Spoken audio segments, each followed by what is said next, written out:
नमस्कार. मी किरण भिकन भुजबळ एक कविता सादर करतो आहे. कवयित्री आहेत लक्ष्मी यादव. अजूनही मी जपून ठेवले आहे तू दिलेल्या गुलाबाचे पान, ज्याचा काटा रुतल्यावर तुझे डोळे भरले होते. अजूनही मी त्या पावसात भिजतो आहे. तू भेटली होतीस तेव्हा त्याचे मेघ सरले होते.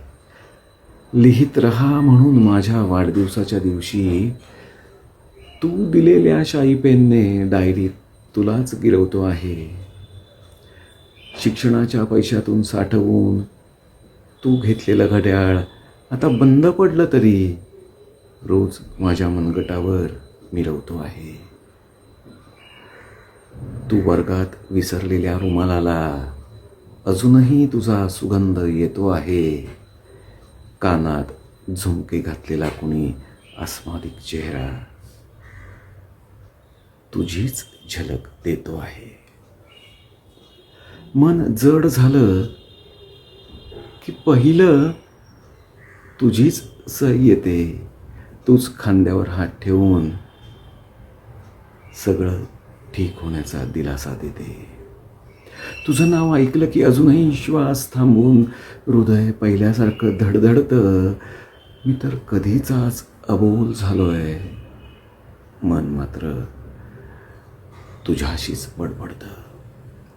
त्या शहरातील वळणाच्या ज्या झाडाखाली आपण बसायचो, त्या झाडाच्या मिठीत मी तुला शोधत राहतो आहे.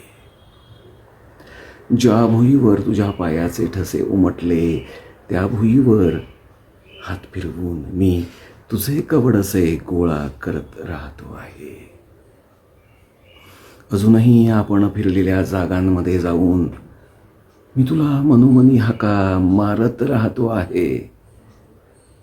तुझ्या घराकडच्या रस्त्यावर कित्येक मैल उगाचच चालत राहतो आहे.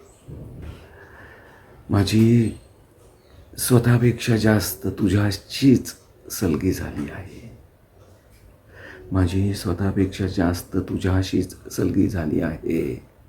आता माझ्यापेक्षा तूच जास्त उरली आहे.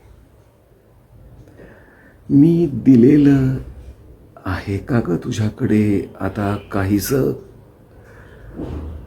मी दिलेलं आहे का ग तुझ्याकडे आता काहीसं? निदान मी तरी उरलो आहे का? निदान मी तरी उरलो आहे का तुझ्यात उलिसा? निदान मी तरी उरलो आहे का ग तुझ्यात उलिसा?